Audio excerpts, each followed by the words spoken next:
I'm South Shore Press News Director Stefan Mihailu, joined by the man himself, George Santos. George, how are you, sir? How are you, Stefan? Good to be with you.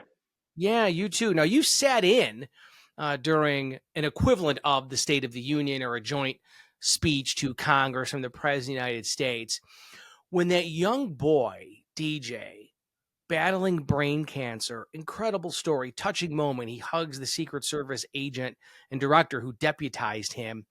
Were you just shocked, George, that Democrats sat on their hands and didn't applaud?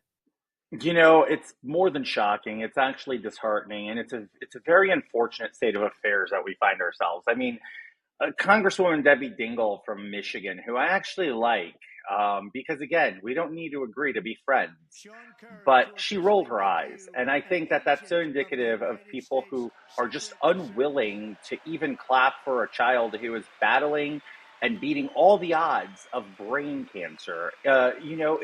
It shows that their priorities, it's either their way or the highway.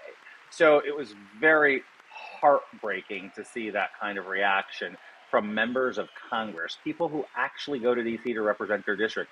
So essentially, President Trump, as his own words, can cure cancer, and they would be mad at him. So I think this is a very telling moment of the disarray that this party is in, that they just can't figure out messaging, and they're just not going to clap or stand for a child. It's just absolutely despicable.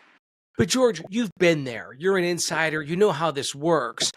Is it that, the leader of the House Dems beforehand says to all of them, hey, no matter who they're talking about, don't clap for the president, even if it's a kid with cancer? I mean, is that basically how it goes down? It's the opposite. It's Nancy Pelosi would crack the whip and say, don't make a fools out of yourselves and don't lean into it. Although she gave us probably one of the best fundraising visuals in history by ripping up the State of the Union back in 2020. That being said, I would venture to say the following, Stefan. I think it's that Hakeem Jeffries is unable to rally his party and his caucus to actually not look dysfunctional. But the problem is that the dysfunction of this party is at the top. It's Catherine Clark, it's Aguiar, it is Jeffries. They are dysfunctional and they are very, very, very incompetent. I think it was great to see Simone Biles and Jen Psaki on NBC, MSNBC, wherever it is that they work out of, criticizing them for their abysmal ability to galvanize the party. So when you have operatives and high stake operatives like Simone and Jen coming after them, just tells you Jeffries is an incompetent, inept, and very, very, very bad leader for the Democrats. But George, this isn't even a Republican or Democrat issue. This is a 13-year-old boy with brain cancer. So how deep into the weeds are these people for their hatred and disdain of Donald Trump that they can't clap for a 13-year-old kid with brain cancer? It's late stages of TDS, right? The Trump Derangement Syndrome is a real thing. It ought to be clinically diagnosed, at least for politicians, because they can put everything that's common sense past them so long as they display their hatred for President Donald Trump. And that's the problem that they're falling into. I mean, at the highest, 77% of Americans liked and approved of his speech. At the lowest, 59%.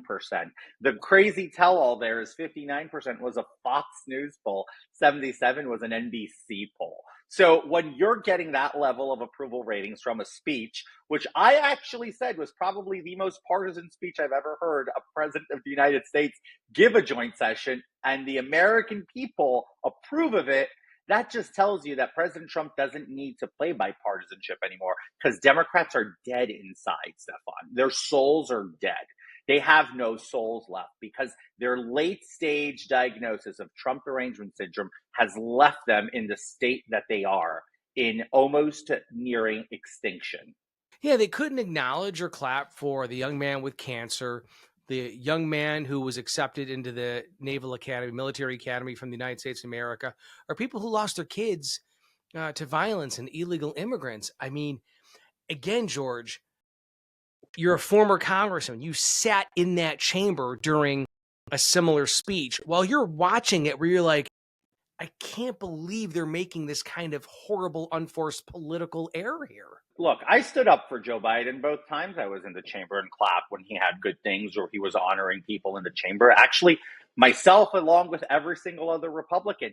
The difference is that they call us hateful while being hateful. We stood up and clapped. Did we agree with President Biden? No. Matter of fact, I think it would be also very troubling for the Democrats to stand up and clap for the surviving family members of the victims of the former administration. These are all surviving family members of tragedy struck thanks to the last administration. So it's hard for them to clap because they would acknowledge the colossal failures of Democrats 4 years old in the White House with, I guess, Joe Biden as a figurehead. Now let's talk Al Green. He was booted from President Trump's speech before a joint session of Congress. Did you know him, work with him? What are your thoughts on him before we get to him actually getting the boot? Al Green, I actually like Al Green a lot, and I know that goes against what probably most people are going to listen to this and say, wait, George Santos likes Al Green. Al Green's a kind man. He just unfortunately suffers of severe late stages of TDS. But, my favorite Al Green line, and I think you can ask any person who's ever interacted with him, is, how are you doing, Al? And he always answers you with, better than I deserve. So there's this kindness, and this is a man that I've gotten to know and chat with, and he was a very, very kind soul. However, politically, we don't need to agree to be friends, right? And therefore, I take the words of the great Tim Burchett, who was my mentor in Congress, to remind people, we don't need to agree on everything in order to be friends, and I stay with that rule.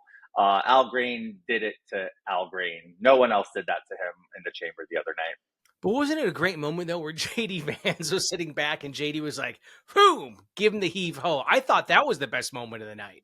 We can say it was. I know how much pain it must have caused Speaker Johnson because he's not that kind of guy. But he was left no option when Al Green decided, and Congressman Green chose to put himself in that position to not follow and adhere the chair when he was gaveling the floor to reestablish order and decorum. So he was left with no other piece of ability within his skew of things to do in the arsenal of the power of the speaker other than as a sergeant at arms to reinforce decorum and put the House back in order. And the only solution for that is remove the member from the chamber.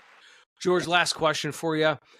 Does it not give you hope for the midterms? Because obviously the conventional thinking is, okay, you have a Republican president, data says the opposite party will do well in the midterms. That means Democrats could potentially have majority in the next cycle. But after their behavior at the president's speech before a joint session of Congress, don't you think there's at least more of a sliver of hope that people are going to think, these people are nuts. They're insane. They hate President Trump and they hate America. Hey, there's some hope for Republicans in the midterms. It's been about, 6-7 weeks President Trump's been in office. Here's so far what the Democrats are running on. They are fighting to keep men in women's sports. They are fighting to keep government waste. They are fighting to keep sending money abroad to countries that hate us. Also, they are fighting and defending USAID to keep funding terrorism indirectly. They have brought up issue with pretty much everything the American people is approving of President Trump's administration. They held up the vote in the Senate. They are completely demolishing themselves and their credibility. I said the same thing. Pass everything in the next 2 years because we're going to get slaughtered in the midterm. Now my outlook is completely different. I think we will expand our majority, and I do not believe we are too far-fetched away from a reality of potentially having 60 senators in the Senate in the midterm. It is not far-fetched to think we can pick up 7 seats if they continue with this kind of messaging. From your lips to God's ears, George. Look, if we can accomplish that, I think it's very clear, Stefan. We run the gambit, and the next 2 years of President Trump's final term is going to be transformative for America in a way like we've never seen before. So, like I said, if they keep up with this level of government and the Democrats keep fighting back against everything that's common sense, It's over for them. They're going to go into an extinction period similar to the Tea Party Patriots movement back in the early 2000s. And I think we're primed for that opportunity once more. Democrats have gone completely nuts. Yeah, it's like when your enemy's making a mistake, shut your mouth and get out of the way. Give them more rope. Give them more rope. Exactly. All right, George, as always, it's good to see you and good to spend time with you. Great to see you, Stefan.